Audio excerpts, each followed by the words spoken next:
So, Nintendo announced the pricing and details for the Nintendo Switch Online expansion pack. I will say this as a full-on Nintendo 64 fanboy that has his rose-tinted nostalgic glasses on.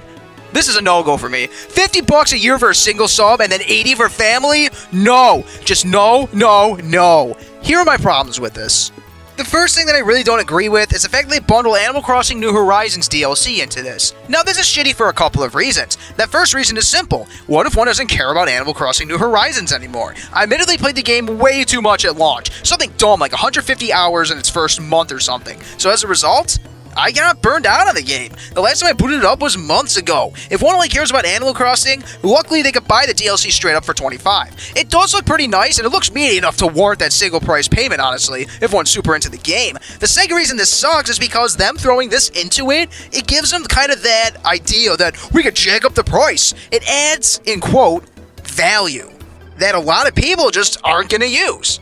Maybe I'm just not who this is meant for at this point. Even though I love Nintendo 64 games, these coming to the service is nice because it's a nice way to record gameplay easier, and it's a nice way to play these games handheld. However, now that I look at the lineup of games, I just can't justify getting this personally. Super Mario 64 is one of my favorite games of all time, but I have it both physically and digitally on Super Mario 3D All-Stars. Majora's Mask and Ocarina of Time, those are great games as well, but I already own them on Wii U for recording purposes, and I own their 3DS remakes for handheld play. Same story with Star Fox 64, actually. I bought that on Virtual Console and Wii U, and I own the 3DS remake. I own plenty of the other games on the Wii U Virtual Console as well, such as Kirby 64, F-Zero X, Pokemon Snap, and Mario Kart 64 for recording purposes.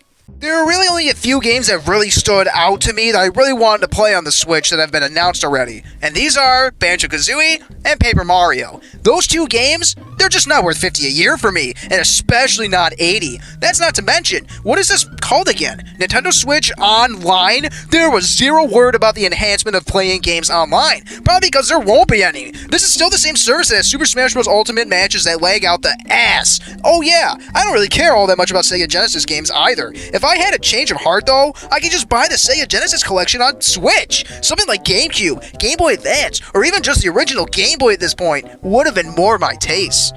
Here comes the excuses. It's pennies a day, don't bitch about it. I'm looking at value for myself personally. It's just not there for me. In fact, my family subscription for the standard Switch Online just ended, and I'm not going to even renew that out of disgust. I bought the SNES and NES classics that I can use for recording purposes, and my 3DS, well, I bought these games on Virtual Console so I can play them portably, including ones like Earthbound that's not even on the service for some reason. You want to know what expensive service I am paying for, though? Well, at least relatively expensive, that is.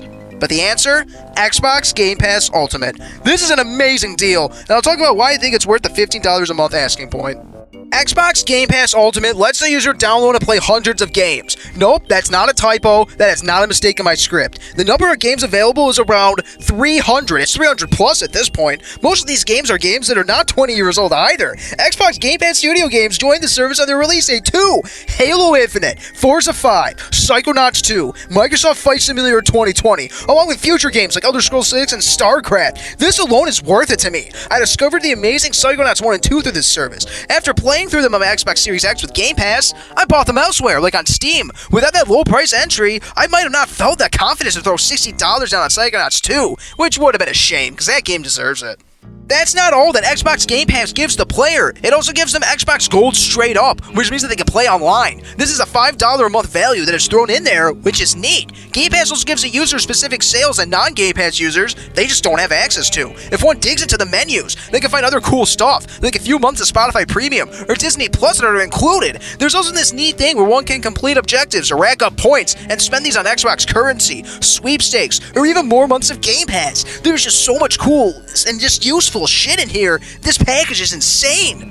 Subscribing to Game Pass Ultimate also gives the player access to Xbox Cloud. This will let people play specific games on their phones. There are touchscreen controls, which aren't the best, but if one has a Bluetooth Xbox controller, they can use that as well. There's a legitimate way of playing Banjo-Kazooie portably. Unlike the Nintendo Switch Online expansion pack, I'll let you use the other features on this service too. Even if one says like comparing Game Pass isn't fair due to the huge gap in pricing, one can compare the service to PS Plus and Xbox Gold now because they're around the same price point.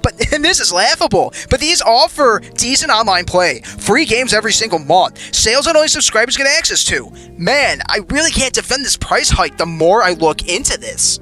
Playing these games portably was a big selling point to me at some point, but not anymore, honestly. Wanna know what else exists? Phone emulators, and they're getting better by the day. Some of them are also gaining Bluetooth support, so I could just buy a phone clip and rock my Xbox Elite controller for portable retro gaming. Combine that with Xbox Cloud, I really don't see why I would pay for this. If the expansion was cheaper and only had Nintendo 64 games, like what I was hoping for, I would go for it and not complain too much. But they had to fluff it up with Animal Crossing DLC and Sega Genesis games that I just don't care about. To wrap up, I'm not poor. Like, this isn't a rant because I can't afford it. But why should I pay it? I have access to most of these games in both an easy recording sense and a portability sense. And maybe literal pennies a day, but that doesn't change the fact that I don't want to spend those pennies if the service itself is garbage. I'll happily pay 50 cents a day for a good service, like Game Pass. It's $15 a month. If this is how Nintendo plans on giving us access to their legacy content in the future, that's fine. I'll happily stick to Game Pass, Virtual Console on my Wii U, and the naughty word, emulation. In fact, I'm actually unsubscribing from my current online plan because I'm that disgusted at this. I was genuinely looking forward to playing Nintendo 64 games on my Switch, but honestly, that's just no more. Nintendo completely killed it for me.